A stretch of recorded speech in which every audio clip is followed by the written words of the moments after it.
Yo, what's up, people? It's Fifth Fury, Randy Viestris, coming to you with a video talking about understanding some language in commercial spaces and things you should ask for. Because if you don't know, you can get burned. I've recently got slightly burnt in a couple of commercial spaces that I have gotten in the past. So I figured I'd pass that knowledge on to y'all so you have it. And talk a little business for you fitness guys that look forward to getting your own gym, or people just in general getting commercial spaces.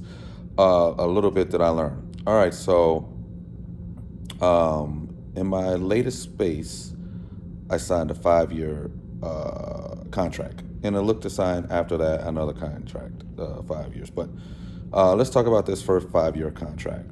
First of all, in order to get in the space, they taught me into signing a personal guarantor and and a business guarantor. Business guarantor makes sense. Personal, I hear you're not supposed to do that. However, these are 2 points I want to make.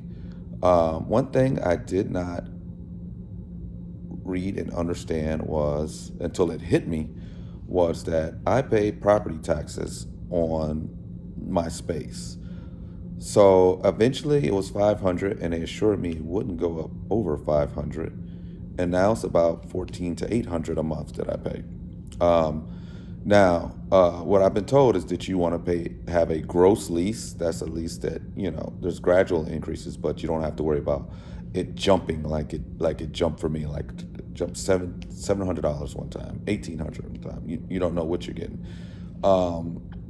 But also, so that was one thing I got burnt on. So make sure that if you are paying property taxes on your commercial space, which most of them you won't probably have to, but if you are, make sure you're on a gross lease where that property tax or however they're doing it, where your rent cannot change. And I think a gross lease is what it's called.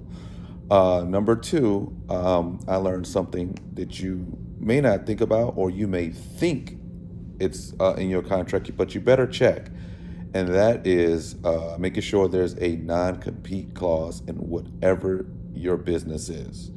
So I have a gym, but because that was not put in my contract, you think with commercial spaces, I hear it's a thing that all places do unless they're on some shady stuff. But apparently they didn't do that with my contract or one of these spaces. So anyway, a gym across the street popped up, and actually it probably would have helped my business because it's a commercial gym. So I was okay with that.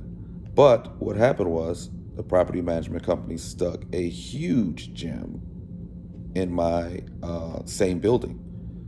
So, and they didn't even tell me. So I guess, what I was thinking is this was in the works when they were doing my a first contract. Like, okay, I'm gonna be there till the property value kind of raises, and then they'll stick this other place in there. And I say that because they never mentioned it, and they didn't put that clause in. And next thing I know, I heard to the grapevine, they didn't tell me, about a year and a half before that, about 8 months, I heard that there was a gym getting ready to put in this place. It was always in the works. So the gym is basically going up. And I felt some type of way because I'm like, dang, why wouldn't they tell me? But also it's shady putting the same business in the same building. But that's just how it goes. And one thing about it, at first I took it personal, but then I realized there's so many other places, and for the amount I pay, I mean, you could go anywhere, and it's a business deal, but it's a shady business deal. It's business, but it's a shady practice on business because, they didn't even tell me. I had to find out. But anyways, I thought this would be a little quick video of if you're looking at getting a commercial space for a gym or whatever it is, there's a couple of things you need to watch out for when you look at your lease. But two that I didn't know that I got docked on was, if you're paying property taxes, read it and see if it can fluctuate. If it can, make sure you see if you can get a gross lease and get out of that, because you never know what you're going to pay. Number two, make sure there's a non-compete clause, so that way that no one can